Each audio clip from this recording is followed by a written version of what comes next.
Mais um blend de informações aqui no canal Café do Setorista, com informações do Corinthians para você. A cúpula corintiana pretende ter uma conversa, ou pelo menos avalia ter uma conversa com o Memphis em relação a eventos e saídas do jogador na temporada 2025. Eu vou te contar essa situação porque é uma preocupação. Nada muito exagerado, mas há uma preocupação. Vamos também falar ainda no blend de informações sobre quem reforça o Corinthians e quem desfalca o Corinthians diante do São Bernardo. Garro volta, como o Cafezinho já tinha confirmado para vocês, é no jogo contra o São Bernardo. Nós vamos falar sobre isso. Existe uma preocupação interna também no Corinthians em relação a Ramon Dias e a única maneira que o Corinthians hoje joga. Vou te contar essa história que envolve questão tática e vou te explicar tudo nesse blend de informações que ainda tem. O Corinthians vai emprestar o Anel Química Arena para o Santos Futebol Clube jogar, mandar um jogo?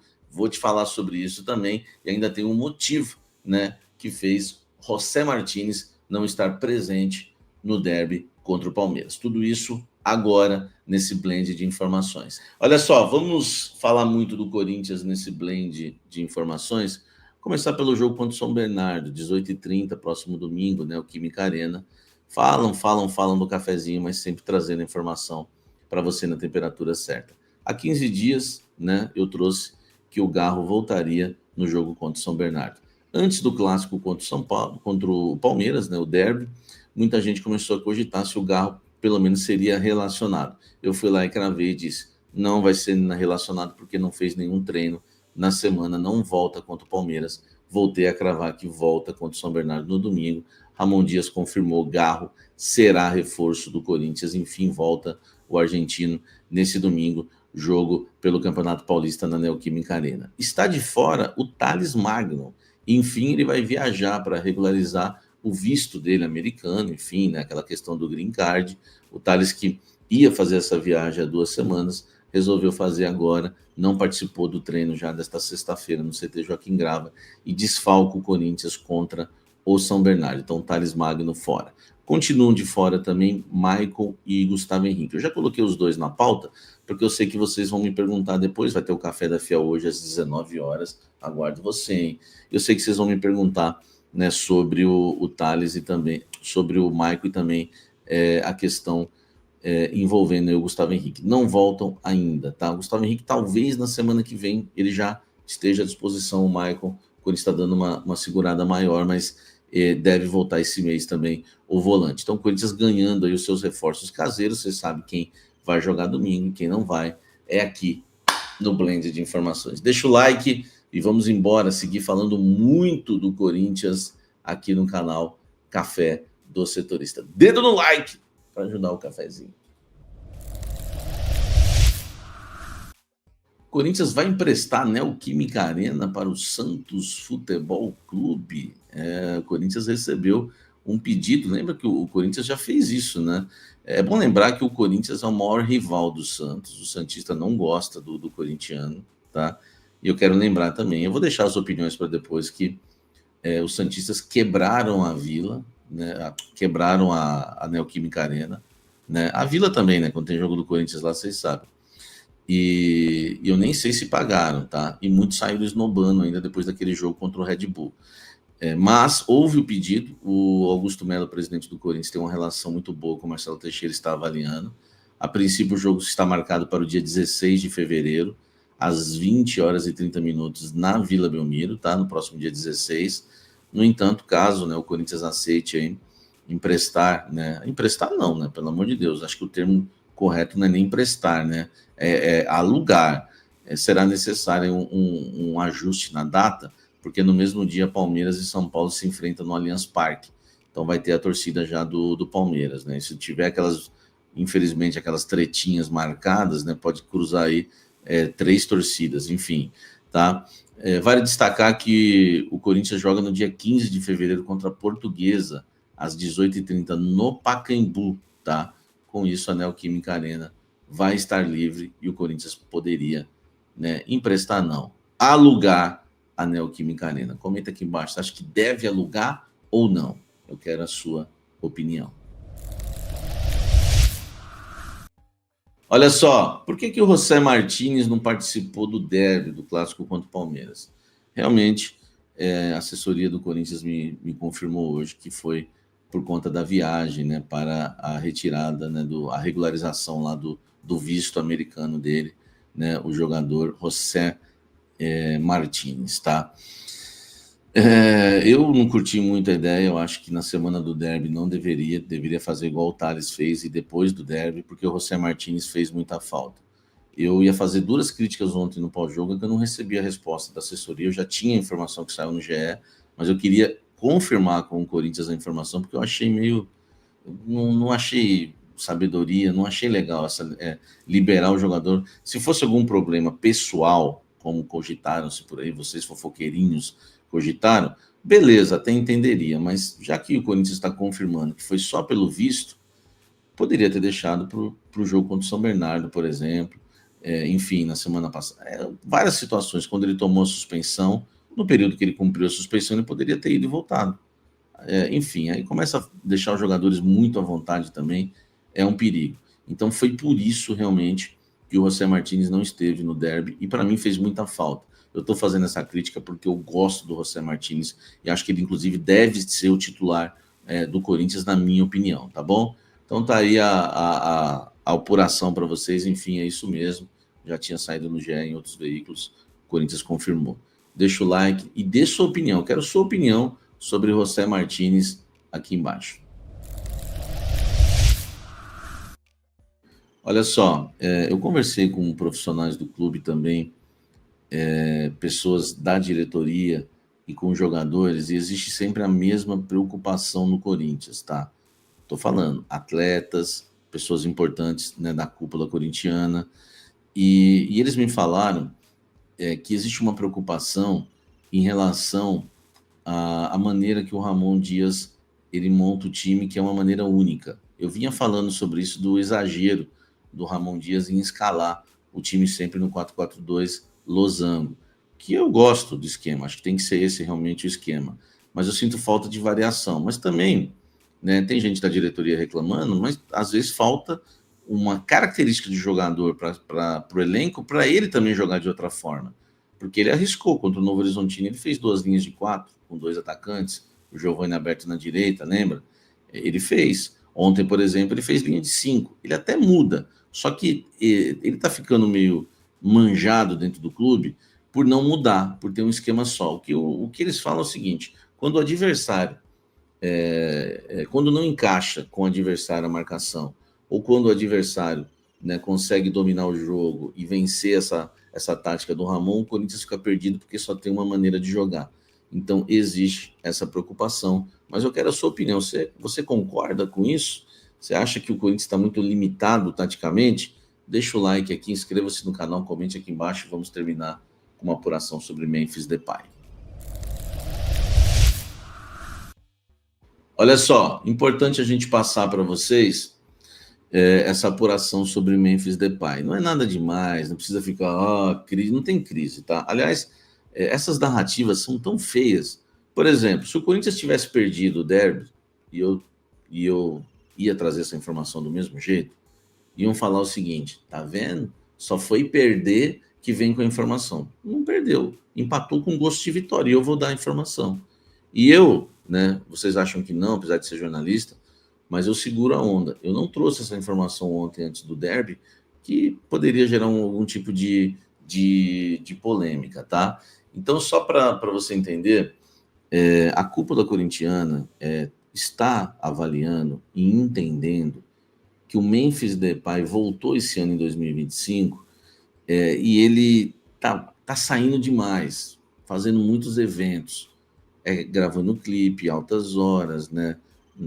Também, né, esteve na quadra dos Gaviões, enfim, se discutiu antes do derby já, tá, gente? Aqui ele foi muito bem no derby, né? Se discutiu antes do derby que o Memphis está dando um pouco, está quase exagerando nesse início de temporada 2025. Vocês sabem o quanto eu gosto do Memphis como pessoa, como jogador, mas existe essa preocupação no Corinthians, tá?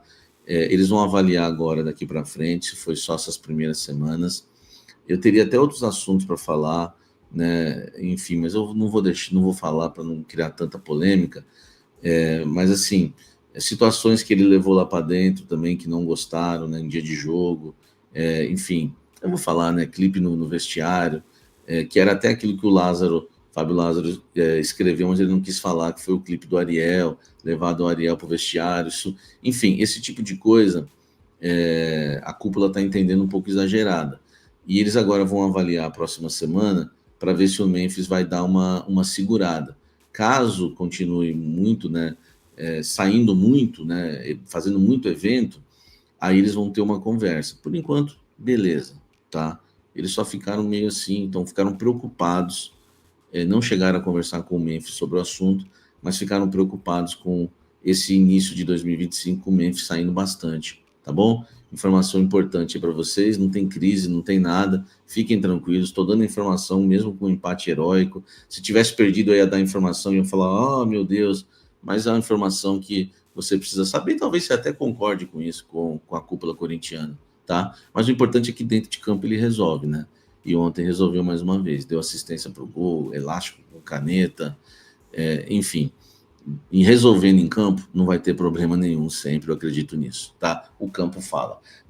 Fala pessoal, tudo bem com vocês? Bora falar desse empate no Allianz Parque, do derby, Palmeiras 1, Corinthians 1, arbitragem polêmica, o Verdão dominou a partida, o Yuri Alberto foi expulso e no final brilhou a estrela de Hugo Souza, pegando mais uma penalidade nos acréscimos do garoto Estevão em pleno estádio do Palmeiras. Que loucura, bora falar sobre tudo isso?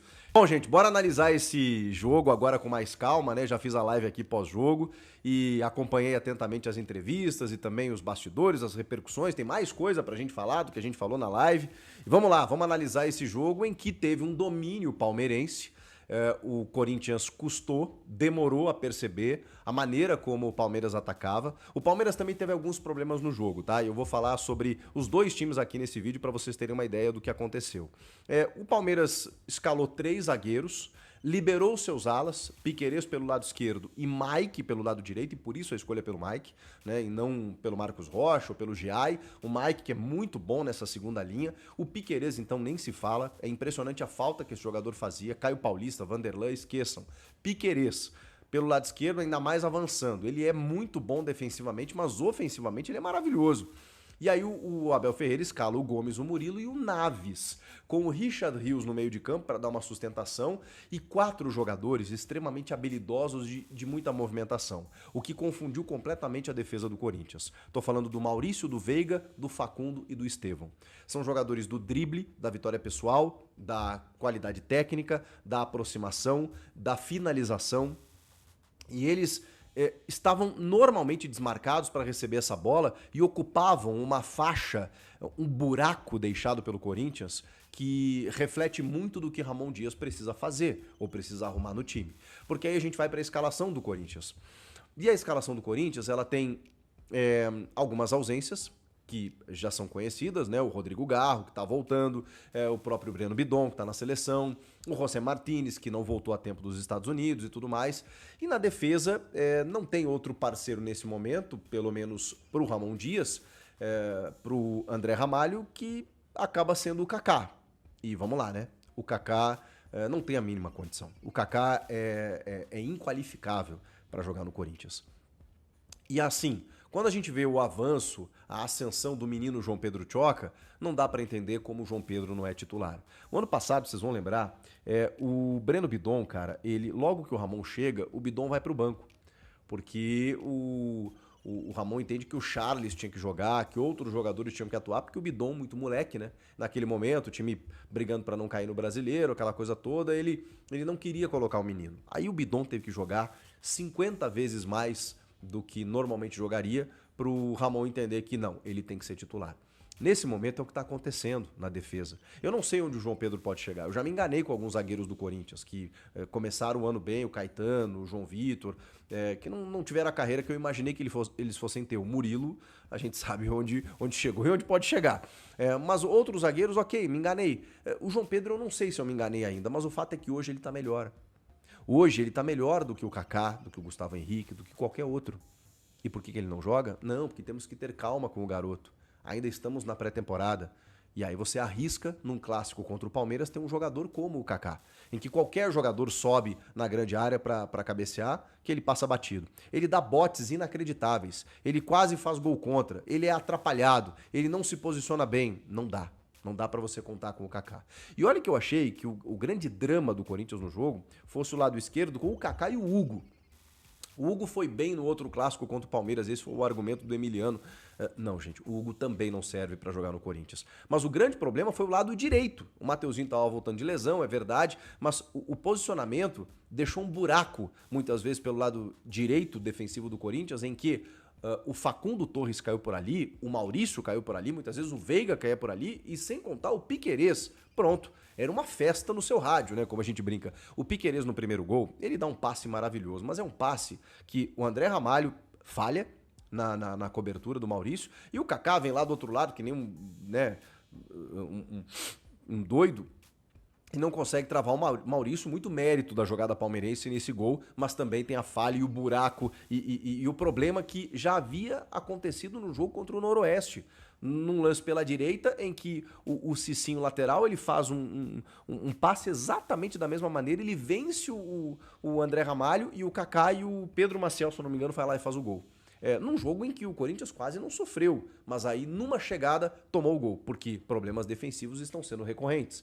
O Ranieri não terminou a temporada, não começou a temporada da forma como terminou. Hoje o Martínez ali é titular absoluto no meio-campo, na primeira função. O Ranieri está tendo muitas dificuldades. Então esses buracos, eles apareciam entre o meio e o ataque. Com jogadores de qualidade como o Palmeiras tem, gente, foi um amasso. Foi um amasso. Primeiro tempo foi assim, muito lucro. Muito lucro. O Palmeiras era para ter construído mais gols e não construiu também por própria incompetência, porque construiu, chegou, abriu o placar logo cedo, aquela pressão funcionou, marcação alta, roubava a bola, a segunda bola normalmente era do Palmeiras e o Palmeiras pouco agrediu o Hugo Souza. Teve uma cobrança de falta do Richard Rios, teve uma outra bola do Piquerez que passou pertinho, mas é aquele velho problema da falta do 9. Falta um centroavante no Palmeiras. Se tem um fazedor de gols no Palmeiras, fatalmente teria vencido o jogo. Porque a bola circulou muito a grande área, mas não tinha quem matasse a jogada.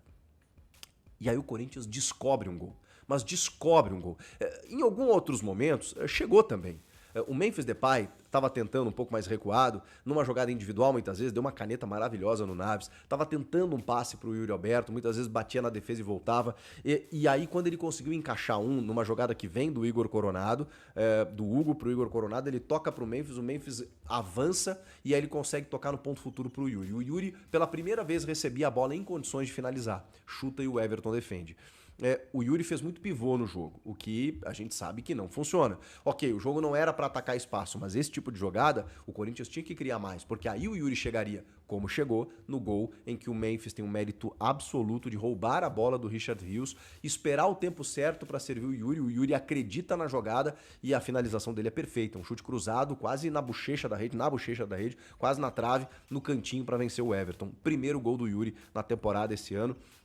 Mas uma jogada que começa muito com o Memphis estava tentando encontrar esse passe e o Yuri fez aquilo que a gente sabe que ele sabe fazer, né? Se desloca pelas pontas, né? No bico da área, não fica fazendo pivô esperando essa bola porque não ia dar jeito. Aí o Yuri praticamente não tocou na bola.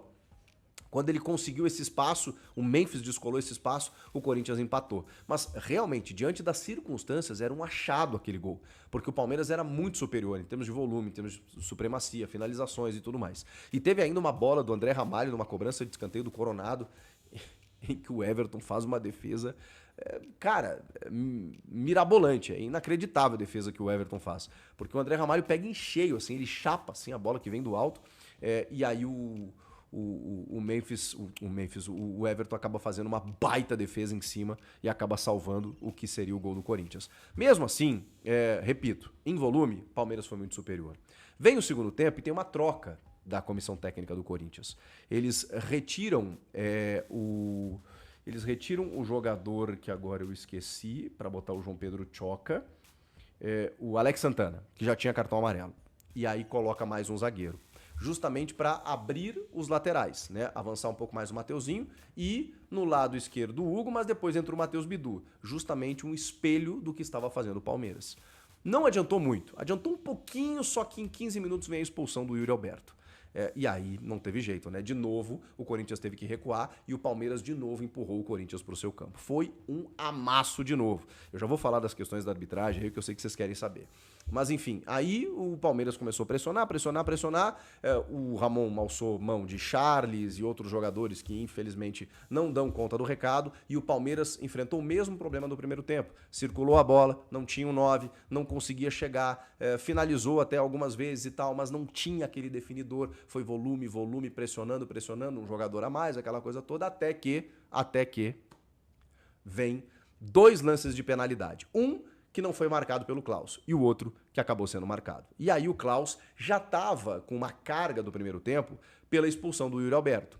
Primeiro, o chute na bandeirinha de escanteio. A regra não prevê chute na bandeirinha, mas prevê lá provocações nas comemorações, né, de uma forma que você inflame a torcida adversária. Não tem muito o que fazer, torcida única. Então, ele só tinha como comemorar na frente da torcida do Palmeiras. Mas o chute na bandeirinha, ele gerou muita polêmica nos últimos tempos, vocês vão lembrar, até o Veiga fazia muito essa comemoração, até que o Wilson Luiz Seneme, chefe da comissão de arbitragem, orientou os árbitros brasileiros a aplicarem o cartão amarelo quando eles comemorarem dessa forma. E sugeriu, inclusive, aos jogadores que não fizessem isso. E isso meio que parou. Então, a recomendação aos árbitros, nesse caso, até por ser torcida única e tal, e aí é um gol do adversário, da maneira como ele comemorou, amarelinho. Não tem muito o que fazer ali naquele lance. O segundo, eu entendo quem diga que, cara, nunca vi um jogador ser punido por simular uma falta fora da área. Todo jogador simula falta, né? O Daverson, meu Deus, não jogaria mais futebol. Mas eu não posso condenar aquilo que está certo pela regra. O Yuri, ele simulou de uma forma ostensiva. Eu concordo que não é o normal. E que daqui a pouco o árbitro poderia usar o bom senso, poderia administrar, poderia conversar com o Yuri. Yuri, você tá querendo me sacanear? Você é malandro, aquela coisa toda.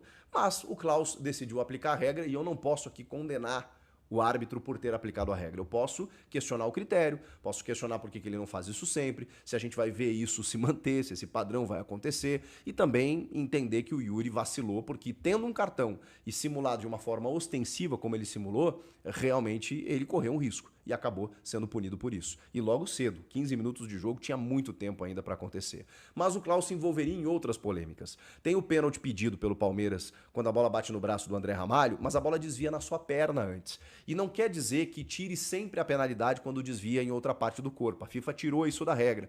Mas esse braço teria que estar numa condição muito antinatural para mesmo com o desvio em alguma parte do corpo dele, ele acabar sendo punido por isso. Como ele está com o braço atrás ali, numa certa posição de apoio para dar o salto, para interceptar a bola com as pernas, ele não tem culpa, né, da bola desviar na sua perna e bater no seu braço. O Klaus sinaliza isso para os jogadores em campo e não marca a penalidade corretamente.